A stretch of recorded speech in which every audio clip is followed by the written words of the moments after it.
எனது அன்பு துலாம் ராசிக்கார நேயர்களுக்கு எனது இனிய வணக்கங்க. நம்ம இன்னைக்கு வீடியோ பதிவுக்குள்ள முழுமையா போறதுக்கு முன்னாடி முருகரை மனதார வணங்கிட்டு பதிவுக்குள்ள போகலாங்க. ஓம் முருகா போற்றி, ஓம் முருகா போற்றி, ஓம் முருகா போற்றி. எனிக்காக்கும் முருகனே போற்றி. நல்லதே நடக்கும், நல்லது மட்டும்தான் நடக்கும். நம்மளோட துலாம் ராசிக்காரங்க சமநிலையோட வாழ்வாங்க. சண்டைய சமாதானமா மாத்தக்கூடிய திறமை இவங்களுக்கு பிறவியிலேயே இருக்கு. அழகையும் அன்பையும் விரும்புற மனசு இவங்க கிட்ட அதிகமா இருக்கு. யாருக்கும் துன்பம் வராத மாதிரி எல்லாரையும் இணைக்க நினைப்பாங்க நம்மளோட துலாம் ராசிக்காரங்க. அனைத்து உறவுகளுக்கும் எனது அன்பான தமிழ் புத்தாண்டு நல்வாழ்த்துக்களுங்க. இந்த தமிழ் புத்தாண்டு பராப வருஷம் பிறந்திருக்கு. ஒவ்வொரு தமிழ் புத்தாண்டுலையும் ஜாதக ரீதியா ஜோதிடத்துல கட்டங்கள்ல நிறைய மாற்றங்கள் ஏற்படும். அதுல இந்த காலகட்டத்துல சூரியன், சந்திரன், அங்காரகன், புதன், குரு, செவ்வாய், சுக்கிரன், சனி, ராகு, கேது ஆகிய கிரகங்கள் இந்த வருஷத்துல எப்படி சஞ்சாரம் செய்ய போறாங்க, அதற்கு எப்படி நமக்கு பலன்கள் கிடைக்க போறது அப்படிங்கறத பத்தி இப்ப நாம தெரிஞ்சுக்க போறேங்க. விதவிதமான யோசனைகளை இப்ப நான் சொல்ல போறேங்க. நல்லா கவனிங்க. யோசனைகளை சொல்ல போறேன், பிடிச்சவங்க அதை பின்பற்றுங்க. இதையே நம்ம தாரக மந்திரமா எடுத்துக்கிட்டு உள்ள போயிடலாங்க. அதுவே நமக்கு லாபமா இருக்குங்க. நமக்கு இந்த யோசனையெல்லாம் பிடிக்காதுங்க. அறிவுரை கிடையாது, எப்படி நடந்துக்கணும்னு அறிவுரை கிடையாது. யோசனைங்கிறது நம்ம வெற்றி பெறதுக்கு ஒரு அழகான பாதை. நம்ம ஒரு புத்தாண்டு அப்படின்னா என்ன பண்ண போறோம்? நல்லா கவனிங்க. காலையில எழுந்திருக்கிறோம், நியூ இயர் தமிழ் புத்தாண்டு காலண்டரை கிழிப்போம். அவ்வளவுதான். வருஷா வருஷம் இது நடக்கும். வேற இதை தாண்டி வேற எதுவும் நடக்க போறது இல்லை. இந்த காலண்டர்ல ஒரு பேப்பர் மாறும். புத்தாண்டு பறந்துருச்சு, எல்லாம் சந்தோஷம். அப்படி திரும்பி பாருங்க, நம்ம வீட்டுல நேத்து ராத்திரி யாரெல்லாம் கோபமா இருந்தாங்களோ அவங்கெல்லாம் அதே கோபத்தோட தான் இருப்பாங்க. நம்ம சொந்தக்கார யாரெல்லாம் நம்ம மேல வன்மமா இருந்தானோ அவனும் அதே மாதிரி தான் இருப்பான். நமக்கு இருக்கிற நண்பர்கள் எல்லாம் நமக்கு பழைய கடனை கொடுக்காம நம்மளை ஏமாத்திக்கிட்டு இருந்தானா அப்படியே தான் இருப்பான். ஏற்கனவே 4 பேரு புதுசா பழசா ஏமாத்தி இருப்பான். இப்ப புதுசா ஏமாத்திருக்கு ஒருத்தர் ட்ரை பண்ணிக்கிட்டே இருப்பான். ஸோ இப்ப புத்தாண்டு பிறந்திருக்கு. ஏதாவது மாறணும்னு நினைச்சா நான் மட்டும்தான் மாறணும். நான் நாளையில இருந்து நல்லவனா இருக்கணும்னு நானா நினைக்கிறேன். இல்ல நாளையில இருந்து நல்ல கணக்க போடணும்னு நினைக்கிறேன். நாளையில இருந்து நான் இப்படி எல்லாம் திட்டமிட்டு வெற்றி பெறணும் அப்படின்னு நினைக்கிறேன். நான் நினைக்கிறதுனால மட்டும் என்ன நடக்க போகுது? கொஞ்சம் யோசிச்சு பாருங்க. இந்த சமூகத்துல முதல்ல ஒவ்வொரு குடும்பத்திலையும் அங்க உங்களுக்கு ஒரு 4 பேராவது ஒரு குடும்பத்துல இருப்போம். குறைஞ்சது 3 பேராவது இருப்போம். 3 பேர் இருக்கிறதுனாலதான் புருஷன் பொண்டாட்டி ஒரு புள்ள, இதுதான் குடும்பம். புருஷன் பொண்டாட்டி 2 பேராவது ஒரு குடும்பம். இதுக்கு அடுத்தது மாமனார் மாமியார் இப்படி இருப்பாங்க. எல்லாரும் மாறுவாங்களா? எல்லாருக்கும் முதல்ல இன்னைக்கு புத்தாண்டு தெரியணும். இன்னைக்கு புத்தாண்டு, இன்னையில இருந்து நான் சில சபதங்கள் எடுத்துக்கிறேன். யார் மனசையும் நோகடிக்காம வாழணும்னு நினைக்கிறேன். அதுக்குன்னு எல்லாத்தையும் ஏத்துக்கணும்னு அவசியம் கிடையாது. பிடிக்கலனா ஒதுங்கி இருப்போம். அதுக்கு நம்ம வார்த்தைகளால யாரையும் சுட வேண்டிய அவசியம் கிடையாது. இத நான் மட்டும் மாறி என்ன பலன்? எதிர உள்ளவனும் மாறணும். நாம் எதிர உள்ளவன் செய்யற தப்ப செஞ்சுக்கிட்டே இருப்பான். ஆனா நான் மட்டும் அவனை மன்னிச்சு கொண்டே இருக்க வேண்டும். அப்படின்னா ஒரு நாளும் நமக்கு அந்த புத்தாண்டு புதுசா தெரிய போறது இல்லை. அப்ப புத்தாண்டு அப்படிங்கிறது நம்ம குடும்பத்துல இருக்கக்கூடிய ஒவ்வொருத்தவங்களும் நம்ம கிட்ட இருக்கிற குறைகளை குறைஞ்சபட்சம் நீக்கிறதுக்கு முயற்சி பண்ணணும். குறைஞ்சபட்சம் நீக்கிறதுக்கு சில நிறைகளை நாம அதிகபட்சம் எடுத்துக்கொள்றதுக்கு முயற்சி பண்ணணும். அதுக்கு முதல்ல என்ன பண்ணணும்? இந்த பராவ வருஷத்திலிருந்து நாம செய்ய வேண்டிய முதல் ஒரு சபதம், எல்லாரையும் பாராட்ட ஆரம்பிப்போம். எல்லாரையும் பாராட்ட ஆரம்பிச்சுட்டா அவன் ஏதாவது ஒரு சின்ன நல்லது செய்வான். அப்பா ஒரு நல்லது செய்வாரு, அம்மா ஒரு நல்லது செய்வாங்க, பையன் ஒரு நல்லது செய்வாங்க. இப்ப தன்னுடைய மாமனார் மாமியார் ஒரு நல்லது செய்வாங்க, மருமகன் மருமகள், தாத்தா பாட்டி எல்லா உறவுகளும், நண்பர்கள், நம்மளுடைய முதலாளி, நம்மளுடைய தொழிலாளி ஏதோ ஒரு நல்லது செய்வாங்க. அவங்கள அதை பார்த்து பாராட்ட ஆரம்பிப்போம். பாராட்டக்கூடிய மனம் அப்படிங்கிறது வருகிறதோ மகிழ்ச்சி தானா வந்துடும். மகிழ்ச்சி தானா வரும் பொழுது இந்த புத்தாண்டு சிறக்க ஆரம்பிக்குங்க. புத்தாண்டுடைய பிறப்பே மகிழ்ச்சியுடைய நிலைத்தன்மையில தாங்க இருக்கு. உங்க வாழ்க்கையில நல்லதெல்லாம் இந்த புத்தாண்டிலிருந்து அடுக்கடுக்காக நடக்க போகுதுங்க. அப்ப இன்னையிலிருந்து நம்ம என்ன பண்ண போறோம்? உலகம் முதல்ல மாறும். அப்படின்னா தான் முழு புத்தாண்டையும் நம்மளால அனுபவிக்க முடியும். நான் மட்டும் மாறிட்டு புத்தாண்டை முழுசா அனுபவிக்க முடியாது. ஆனா நம்ம ஒரு ராசியில பிறந்திருக்கோம். இந்த ராசியில இந்த கிரகங்கள் எல்லாம் இப்படி இருக்கும்போது நாம சில விஷயங்களை ஃபாலோ பண்ணிட்டோம்னா ஓரளவுக்கு மற்றவங்களோட நாம மிங்கிள் ஆக முடியும். அப்ப மிங்கிள் ஆகிறதுனால இந்த வருஷத்தை கடக்க முடியும். வரக்கூடிய பிரச்சனைகளை கடக்க முடியும். அப்ப பிரச்சனைகளை எப்படி கடக்கிறது அப்படிங்கிறத விட பிரச்சனைகளை தடுத்து அதை கடப்போம் அப்படிங்கிற உயர்ந்த எண்ணத்தோட இப்ப நாம வாழ்க்கையில நடக்கக்கூடிய ஒவ்வொரு பிரச்சனைகளுக்கும் தீர்வுகளை கண்டுபிடிச்சு முயற்சி பண்ணா நிச்சயமா நம்மனால வாழ்க்கையில கூடிய விரைவில் வெற்றி அடைய முடியுங்க. இந்த துலாம் ராசிக்காரங்க உடல் தூய்மை எல்லாருக்கும் ரொம்ப ரொம்ப பிடிக்கும். உடம்ப சுத்தமா வச்சுக்கணும். குளிக்கிறோமோ குளிக்கலையோ செண்டு போட்டுக்கணும், வாசனையா காட்டிக்கணும். 4 பேருக்கு முன்னாடி நாம அப்படி இப்படி எல்லாம் நடந்துக்க கூடாது. இது எல்லோருக்குமே தோணும். அந்த மனசு தூய்மையா இருக்கணும்னு நினைக்கிறது இந்த துலாம் ராசிக்கு ரொம்ப ரொம்ப பிடிக்கும். இந்த காலகட்டத்துல துலாம் ராசி பொய்யே சொல்லி இருக்க மாட்டீங்க. பொய்ங்கிறதே உங்களுக்கு பிடிக்காது. ஆனா இப்போ எல்லாம் பொய்ய தவிர வேற ஒன்னும் பண்ண முடியாத அளவுல இருக்கும். ஏன்னா துலாம் ராசிக்காரங்களுக்கு பொய்யிலையாவது நான் கொஞ்சம் சந்தோஷமா இருந்துக்கிறேன்டா அப்படிங்கிற மாதிரி தான். துலாம் ராசிக்காரர்களுடைய நிலை மதிப்பு அதிகரிக்கிறதுக்கு இந்த நேரம் ஒரு அற்புதமான நேரமா இருக்கு. ஏன்னா நிறைய வழிகளை நிறைய வழிகளை சுமந்து கொண்டு வாழ்றவங்க பல பேருக்கு வழிகாட்டலா இருக்கிறவங்க. என்னைக்காவது நம்ம ரோட்ல போகும்போது பாத்தீங்கன்னா வழிகாட்டின்னு ஒரு போர்டு இருக்கும். சென்னை இத்தனை கிலோமீட்டர், பெங்களூரு இத்தனை கிலோமீட்டர், மும்பை இத்தனை கிலோமீட்டர்னு போட்டிருக்கோம். அதை அப்படி பார்ப்போம், அப்படியே போயிட்டே இருப்போம். போர்டு இல்லைன்னா போர்டு ஏன் வைக்கலன்னு கேள்வி கேட்போம். போர்டு இருக்குன்னா போர்டு பார்த்துட்டு போயிட்டு இருப்போம். அதுக்காக நம்ம என்ன சாமி மாலை போட்டு அதை என்ன கும்பிடவா முடியும்? ஆனா போர்டுக்கு அது தெரியாது. என்னடா நம்மள கண்டுக்காமையே போறாங்க அப்படின்னு போர்டு நினைக்கும். இப்ப ஏறத்தாழ அந்த வழிகாட்டிங்கிறது துலாம் ராசிங்க. அப்ப இந்த வரவங்க எல்லாரும் வழிகாட்டலை பார்த்துட்டு போயிடுறாங்க. இதுதான் இருக்கீங்க. ஆனா மனசு துலாம் ராசிக்கு என்னன்னா நம்மளோட யாருமே டிராவல் பண்ண மாட்டேங்கிறாங்களே. ஏன்னா போர்டோட எப்படி டிராவல் பண்றது? போர்டு காட்டுற வழியில தான் டிராவல் பண்ணலாம். இது போர்டுக்கு உணரணும். இப்ப நீங்க துலாம் ராசிக்கு சாதகமா பேசுறீங்களாமா பாதகமா பேசுறீங்களாமா? பல பேருக்கு நிச்சயமா டவுட் வரும். உண்மையா பேசிக்கிட்டு இருக்கங்க. அப்ப என்னன்னா நம்மள நிறைய பேரு கடந்து போவாங்க. நம்மள பத்தி கவலைப்பட மாட்டாங்க. ரொம்ப சிம்பிளா தெரிஞ்சுக்கங்க.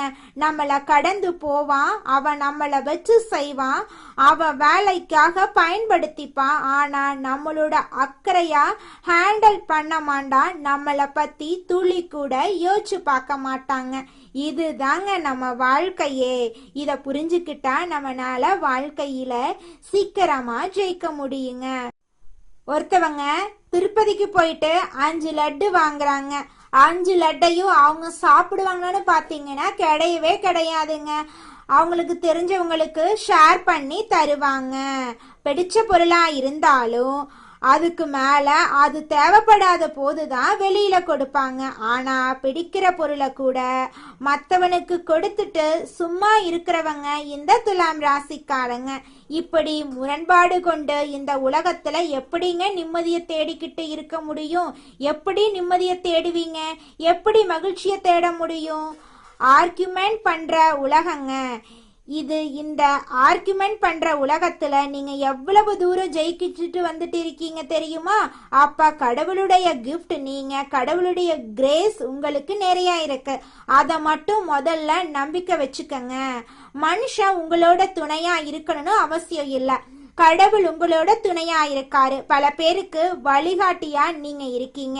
அப்ப இந்த வருஷத்துல உங்க மதிப்பு உயரும், மரியாதை உயரும், பதவிகள் உயரும், தலைமை பொறுப்புகள் ஏற்படும், குடும்பத்துல உங்க பெருமை உயர்த்தப்படும், கொஞ்சம் செலவு அதிகரிக்கும். இதையெல்லாம் செஞ்சா அதையும் செய்யணும். சூப்பரா ஒரு வீடு கட்டி இருப்பீங்க. சூப்பரா உங்க வாழ்க்கையில நல்லதெல்லாம் இனி வரக்கூடிய காலங்கள்ல அடுக்கடுக்கா நடக்க போகுதுங்க.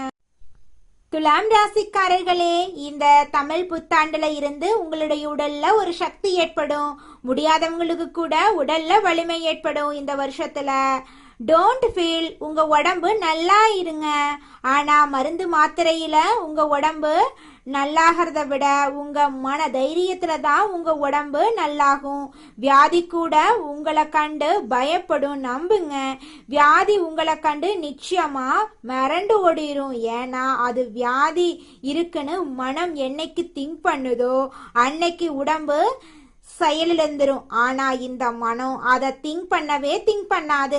வேலையை நோக்கி பயணம் பண்ணிக்கிட்டே இருக்கும். அதனால வியாதி வந்து கீழே கிடக்கும். நல்லா தெரிஞ்சுக்கோங்க. அதனால உடல் சக்தி உயரும், போட்டிகள்ல வெற்றி பெறுவீங்க, உங்களோட தன்னம்பிக்கை அதிகரிக்கும், தொழில்ல அதிகமான லாபத்தை நீங்க பெற போறீங்க.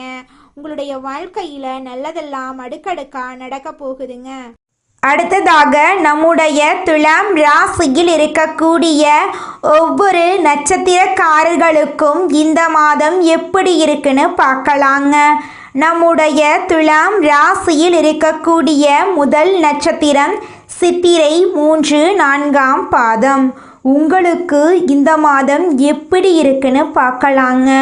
மனசில் இருந்த வருத்தங்கள் மறைய போகுதுங்க. உங்களுடைய குழப்பங்கள் மறைய போகுதுங்க. பணப்புழக்கம் அதிக லெவலில் இருக்க போகுதுங்க.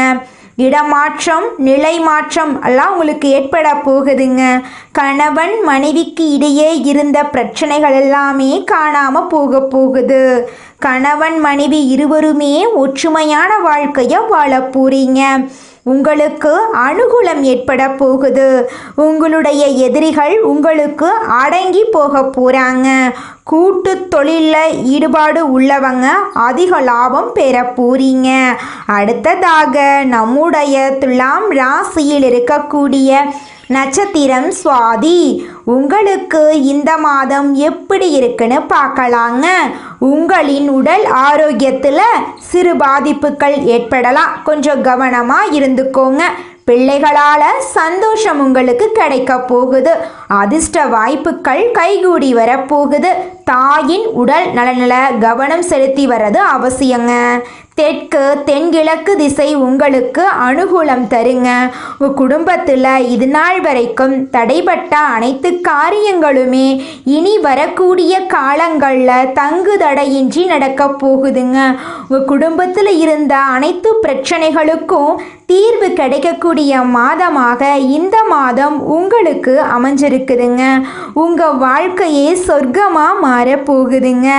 அடுத்ததாக நம்முடைய துலாம் ராசியில் இருக்கக்கூடிய நட்சத்திரம் விசாகம் 1, 2, 3ஆம் பாதம். உங்களுக்கு இந்த மாதம் எப்படி இருக்குன்னு பார்க்கலாங்க. உறவினர்களுடன் கருத்து பரிமாற்றங்கள் செய்யும் போது நீங்கள் எச்சரிக்கையாக இருந்துக்கோங்க.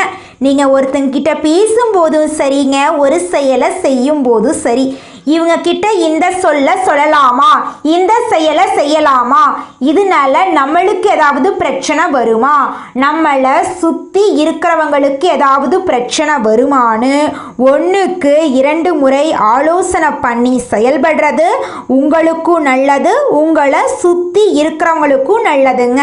தாய் மாமன் வழி உறவுகளின் மூலம் உங்கள் குடும்பத்தில் சுப நிகழ்ச்சிகள் நடக்க போகுது. தாய் வழி உறவுகளுடன் சின்ன சின்ன கருத்து மோதல்கள் ஏற்படலாம். அதை கண்டெல்லாம் நீங்கள் பயப்பட வேண்டாங்க. தைரியமாக தன்னம்பிக்கையாக வாழ்ந்துக்கிட்டு வாங்க. நிச்சயமாக உங்களுடைய வாழ்க்கையில் முன்னேற்றம் வருங்க. நாம நல்லா இருக்கணும் அப்படின்னா நமக்கு பிடிச்ச விஷயங்களை நாம சிந்திக்க ஆரம்பிப்போம். பிடிச்ச விஷயங்களை மட்டும் செய்யலாம், நமக்கு பிடிச்ச மாதிரி வாழ ஆரம்பிப்போம். மற்றவங்களை ரொம்ப மைண்ட்ல எடுத்துக்கிட்டு நம்மளோட சந்தோஷத்தை தொலைச்சிட வேண்டாம். இந்த உலகம் ஒரு சூது கவக்கூடிய உலகமா இருக்கு. இந்த குடும்பங்கள் சூது கவக்கூடிய குடும்பங்களா இருக்கு. குடும்ப உறுப்பினர்களும் அப்படித்தான் நடந்துக்கிறாங்க. நிறைய பேர் வீட்டுல பொய் சொல்றாங்க, உண்மையா இருக்கிற மாட்டேங்கிறாங்க. ஒட்டு மொத்த ஒரு உலகத்தையும் நம்மளோட ஒரு ஆளால திருத்தலாம் முடியாதுங்க. எல்லோரும் திருந்துறதுக்கு முயற்சி பண்ணாதான் எல்லாரையும் திருத்த முடியும். அதனால இந்த வருஷ பரப்புல இருந்து ஒண்ணு செய்யலாங்க. எல்லோரிடமும் எல்லார்கிட்டையும் எதிர்பார்க்காம நம்ம நடந்துக்கிறத பார்த்து அவங்க நடந்துக்கிற அளவுக்கு நாம சில மாற்றங்களை உண்டு பண்ணுவோம். நம்ம நல்லதா நடந்துக்க ஆரம்பிப்போம். இந்த உலகமும் நல்ல விதமா நடந்துக்க ஆரம்பிக்கும். ஸோ நம்ம விதை எதை போடுறோமோ அதை கண்டிப்பா பயிர் அறுவடை செய்வோம். இந்த வருஷம் ரொம்ப சிறப்பா இருக்கும். எல்லாரும் உடல் நலத்தோட சந்தோஷமான வாழ்க்கைய வாழ போறீங்க. களையாத கல்வி, குறையாத வயது, கவடு வராத நட்பு, கன்றாத வளமை, குன்றாத இளமை, கழுவினி இல்லாத உடல், சடியாத மனம், அன்பகலாத கணவன் மனைவி உறவு, நண்பர்கள். ஏன்னா நான் கொஞ்சம் மாத்தித்தான் இந்த இடத்துல சொல்றேன். எல்லாமே இதுல வரணும்னா அன்பகலாத, தவறாத சந்தானம், தாழாத கீர்த்தி, மாறாத வார்த்தை, தடைகள் வராத கொடை, நம்ம கொடுக்கறத கூட இன்னொருத்தன் தடுத்து நிறுத்திடக்கூடாது. தடைகள் வராத கொடை, தொலையாத நிதி, இதயம் கோணாத கோல், ஒரு துன்பமில்லாத நல்வாழ்வு கிடைக்க பராசக்தி அபிராமி அன்னையை வணங்கி நம்மளுடைய புத்தாண்டை தொடங்கலாங்க. நிச்சயமாக நம்மளுக்கு இந்த புத்தாண்டுல நல்லது தாங்க நடக்கும். இந்த புத்தாண்டு சிறப்பாக இருக்கும். மன நம்பிக்கையும் மன தைரியமும் முதல்ல நம்ம விதைக்கலாம். எதுவும் நம்மளால் முடியும். நன்மையும் தீமையும் நம்மளாதான் வருது, நம்ம செயலாலதான் வருது, சொல்லாலதான் வருது. நல்லதே செய்வோம், நல்லதை செய்வோம், நல்லதே நடக்கும். உங்கள் வாழ்க்கையில் மேலும் நல்லதெல்லாம் நடக்க நீங்கள் செய்யக்கூடிய பரிகாரம் என பார்த்தீங்கன்னா, உங்கள் வீட்டுக்கு பக்கத்தில் இருக்கக்கூடிய வயதான முதியவர்களுக்கு உங்களால் முடிந்த உதவிகளை செஞ்சுக்கிட்டு வாங்க. இந்த உதவியை செய்யறதன் மூலமாக நீங்கள் செஞ்ச பாவங்கள் நிச்சயமாக குறையுங்க. உதவி செய்யணும் அப்படிங்கிறதுக்காக நீங்கள் ஆயிரக்கணக்கில் லட்சக்கணக்கில் பணம் செலவு பண்ணணும் அப்படிங்கிற அவசியம் கிடையாதுங்க. உங்களால் முடிஞ்ச அளவுக்கு ஒரு வேளை முதியவர்களுக்கு உணவு வாங்கி கொடுத்தா கூட போதுங்க. இந்த உதவியை செய்யறதன் மூலமாக உங்கள் வாழ்க்கையில் நல்லது தாங்க நடக்கும். நல்லது மட்டும்தாங்க.